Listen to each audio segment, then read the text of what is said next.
Buenas tardes. Continuamos en Sol de la Tarde. Bueno, en escena, doña Consuelo, compañeros, se encuentra Jaime Aristi Escudero, un gran lujo para nosotros contar con la presencia de Jaime Aristi en este Gracias. Muchas gracias. Les pido a mis compañeros que me permitan hacer la primera pregunta a Jaime Aristi. Doña Consuelo, usted iba a presentar a Jaime No, Aristi. adelante. No, quería decirle a Jaime que lo vimos en Sol de la Mañana en días atrás y quería felicitarlo por su exposición. Sí, gracias. Excelente, muchas gracias, excelente. Consuelo. Adelante, Ángel. Jaime, yo me he atrevido a decir, sin mucha base científica, que hay unos 4 puntales que, gracias a Dios, lo teníamos a mano para enfrentar el coronavirus. Las reservas económicas del gobierno, los fondos que hemos tenido que utilizar, las visitas sorpresas, la reparación de los hospitales y tener a Punta Catalina. Algunos me dicen, ¿y qué pinta Punta Catalina en la solución del COVID-19? Me han dicho algunos de mis compañeros. Es posible que yo esté equivocado, patrón, porque creo que no tuviéramos electricidad al precio que tenemos en este momento. No, sin lugar a dudas. Cuando tú, y bueno, en primer lugar, muy buenas tardes a todos. Para mí un placer estar con ustedes. Mira, para que tengas una idea, el precio del mercado spot en mayo del año pasado era 14 centavos de dólar. El precio en este mes de mayo, que es el primer mes en que Punta Catalina opera las 2 unidades ya bajo la responsabilidad de la CDE y operan a plena capacidad y generan 462 gigavatios, el precio bajó de 14 centavos a 4 centavos de dólar. ¿Cómo? Es decir, que las empresas distribuidoras de electricidad se han ahorrado millones de dólares. Y eso aparte de los beneficios de Punta Catalina. Porque fíjate lo siguiente, Punta Catalina es una empresa que va a generar alrededor de 500 millones de dólares de ingresos, de los cuales alrededor de 250 millones de dólares van a ser de beneficios. Y para las empresas distribuidoras le va a ser un ahorro bien, que puede estar entre 200 y 250 millones de dólares. Es decir, que en total tú vas a tener entre 450 y 500 millones de dólares de beneficio para el Estado Dominicano. No cabe duda de que Punta Catalina es una súper inversión. Eso aparte de la disponibilidad de electricidad. Para que tengas una idea, en el mes de mayo, Punta Catalina representó el 32% de toda la electricidad demandada en el Sistema Eléctrico Nacional Interconectado. 32%. Es por mucho la empresa generadora de electricidad más grande de la República Dominicana. Así o sea, que tuvo un impacto sobre el manejo que pudo dar, la capacidad que tenía el gobierno para enfrentar la situación de la crisis del COVID. Ten en cuenta lo siguiente, que en ese mes, empresas grandes, muy grandes, hasta 300 megavatios, han estado operando a mitad de capacidad, es decir, solamente 150 megavatios, de tal forma que se le dio la oportunidad a esas empresas de poder hacer los ajustes que tenían que hacer, las correcciones que tenían que hacer sin ningún tipo de prisa, sin ningún tipo de problema, porque Punta Catalina suplió esa energía que ellos no estaban supliendo y además puso más energía. Por eso una gran cantidad de usuarios ahora experimentaron un aumento de su nivel de consumo. Estaban en su casa y entonces con la mayor disponibilidad de Punta Catalina, pues tuvieron un mayor nivel de consumo. Eso, sin lugar a dudas, fue un aporte significativo a lo que es esta lucha contra la pandemia. Bueno, sigue? ¿Quién más? Aníbal. Sí. Hola Jaime, ¿cómo estás? Hola Aníbal, ¿cómo tú estás? Jaime, los principales partidos de la oposición, a través de sus candidatos presidenciales, han planteado prácticamente barrer con lo que ha significado Punta Catalina para el sistema energético nacional. Hay uno de ellos que plantea la descarbonización de los combustibles en vez de la desfosilización, que debería ser el paso correcto. Hay otro de ellos que entiende que hay que unificar todas las empresas del sector en una sola y basan su discurso también en lo que fue el diagnóstico, digamos, inicial del proceso de capitalización, las pérdidas por distribución. Dicen que existe una capacidad instalada en este momento superior a la demanda de electricidad del país, ¿Qué nos puedes decir tú en torno a estos ejes de propuestas por parte de la oposición? Mira, yo he visto muchas personas criticando a Punta Catalina. Muchos se opusieron durante el proceso de construcción, se oponen ahora durante el proceso de operación. Y yo te voy a decir lo siguiente, esas personas en los informes internos que tienen alaban Punta Catalina.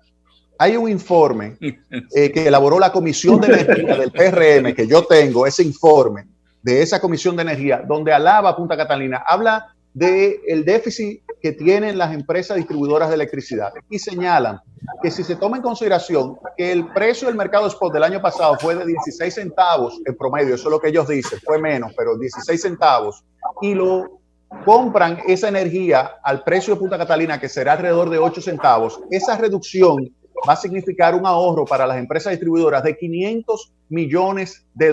Eso es lo que dicen en su informe.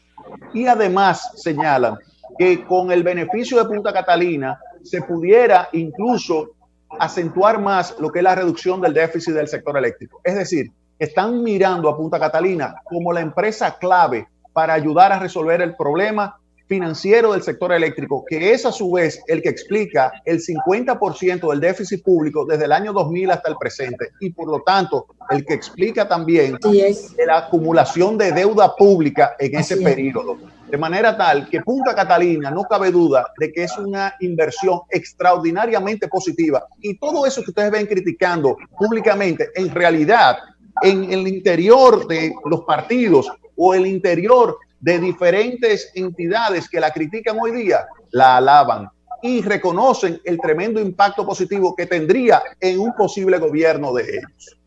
Una cosa, sí, Jaime. Khalil, Pedro, ¿o puedo ir? Después de usted, don Pedro. Ok. Jaime, sí. Con la pandemia, tú que eres economista, y yo quisiera como irme por aquí.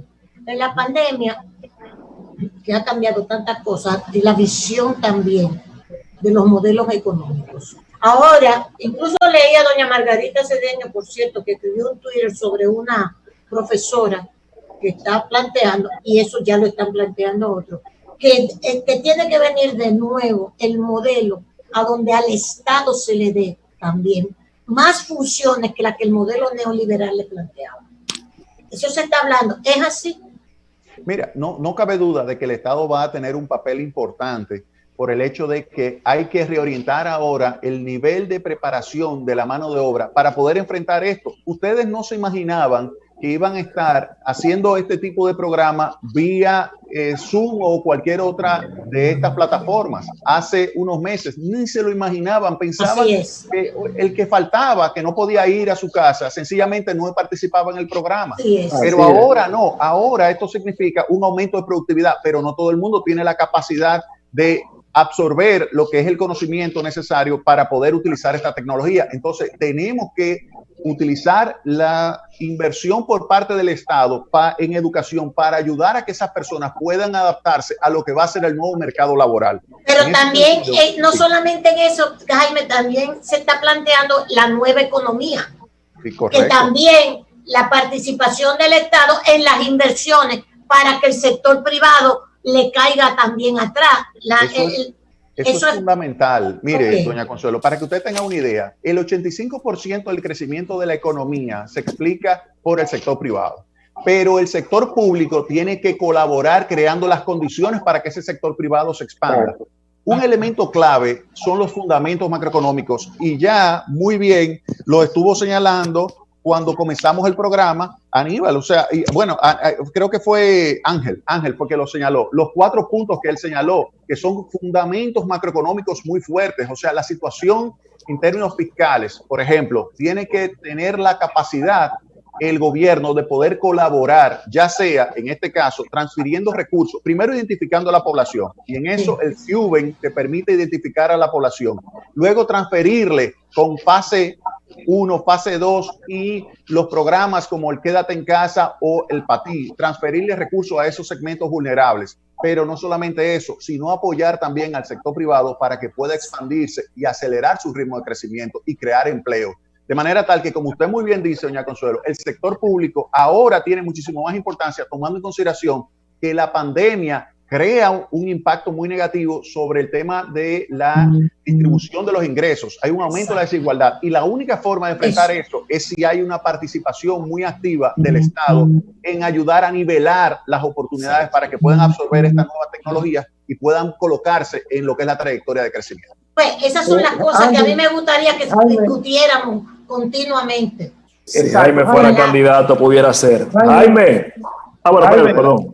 Adelante, Cali. Para seguir con Pedro. Para seguir con el tema económico, tú que eres un especialista en la materia, la pandemia ha hecho una especie de revolución, pero a la inversa, en lo negativo, en todas las economías del mundo. Y la economía de República Dominicana, aunque la pandemia la encontró muy sana, con proyecciones de crecimiento, pues disminuyó esas posibilidades y los organismos internacionales hablan de que no creceremos, pero tampoco decreceremos. Se sometió a un presupuesto complementario y se elabora la proyección económica y se habla de una moneda que ha venido en las últimas semanas, meses.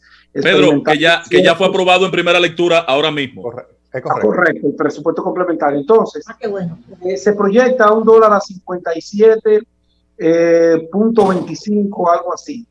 En medio de lo que estamos viviendo, que la pandemia no quiere ceder, los retos económicos que ha de tener el próximo gobierno, ¿tú crees que sea posible que esa proyección que se haga se mantenga o la moneda norteamericana podría pasar el umbral de los 60 puntos si el tema del COVID-19 no cede, las economías siguen ralentizándose? Mira, todo va a depender de lo que es el proceso de recuperación de las principales fuentes de divisas del país. Uno, turismo, son 8.000 millones de dólares. Dos, remesas, 7.200, 7.300 millones de dólares. Si hay una recuperación de la economía de los Estados Unidos, si hay la posibilidad de que pueda haber flujos turísticos, por ejemplo, porque podamos desarrollar y aplicar rápidamente vacunas o tener un mecanismo de tratamiento que sea lo suficientemente bueno como para darle tranquilidad a las personas para que puedan viajar, pues cuando eso ocurra, entonces tú verás un repunte fuerte de la generación de divisas de la economía y tú verás una estabilización e incluso pudiera tener una apreciación del tipo de cambio. Si eso no ocurre o ocurre, digamos, dentro de 3, 4, 5, 6 meses, entonces tú vas a ver cierta depreciación, pero no es una depreciación súper acelerada ni nada por el estilo, es algo normal. Si tú ves la evolución desde el año 2000 hasta ahora, te vas a dar cuenta de que ha sido una evolución donde en promedio ha sido la depreciación de alrededor del 4% anual desde el año 2005 hasta el presente. Claro. Pero si tú tomas ahora que tú dices, mira, pero es un 8, es un 9% lo que tú estás depreciando, tú puedes decir sí, pero cuando tú lo comparas con el promedio, cuando tú lo ves a lo largo del tiempo, te das cuenta de que se suaviza.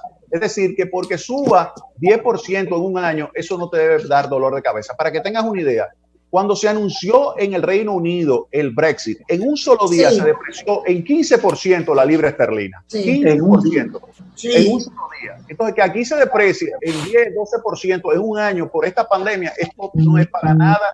No hay que pues rasgarse la vestidura ni ir a correr detrás de los dólares. No, para nada. La economía dominicana es una economía muy flexible, como tú muy bien señalas. Es una economía que puede quedar alrededor de una variación de 0%, pudiera caer un 1%, pero la realidad es que tan pronto los Estados Unidos comience a reactivarse, que ya está sucediendo, claro, pues verás cómo se reanima. Pero si tú le añades una mejora de los flujos turísticos, entonces ya ahí en los últimos 5 meses del año, tú verás que vamos a tener una reactivación acelerada de la economía dominicana. Jaime, en ese punto que plantea Pedro, hay una realidad que este mes de mayo hay una manifestación extraña de que ha aumentado las remesas desde Estados Unidos y a pesar de que yo comparto ese criterio de que podamos terminar, doña Consuelo decía en -1 una referencia que ella hacía ayer del Banco Central, el crecimiento económico. Cuando Gonzalo Castillo, que me imagino es tu candidato presidencial, también el equipo económico, proyecta un crecimiento en el 2021 de un 8%, ¿es posible? ¿Es alcanzable? ¿Bajo qué parámetros, por ejemplo? Claro que sí. Mira, en primer lugar, tú tienes que mantener la estabilidad macroeconómica y en eso la meta de inflación se va a mantener.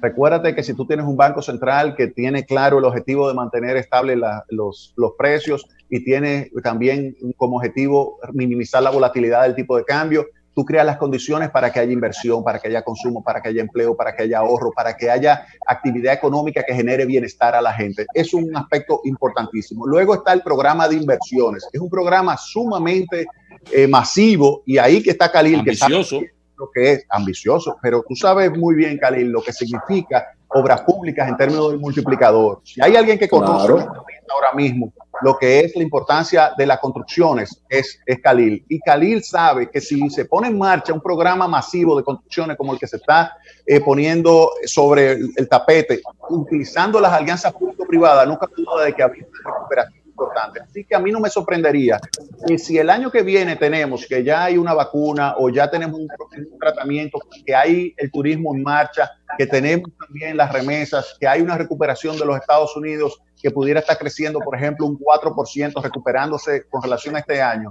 no me cabe la menor duda de que nosotros pudiéramos estar creciendo entre un 6 y un 8% el año que viene.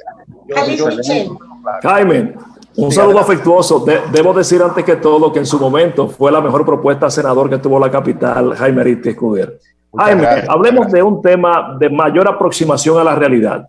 Punta Catalina es un proyecto que está en una fase ahora mismo de inicio de operación y tú has proyectado con mucha pericia que tendría unos 500 millones de dólares de ahorro y que 250 más y unos 450 millones de beneficios entre el Estado Dominicano y sus instancias, ¿correcto?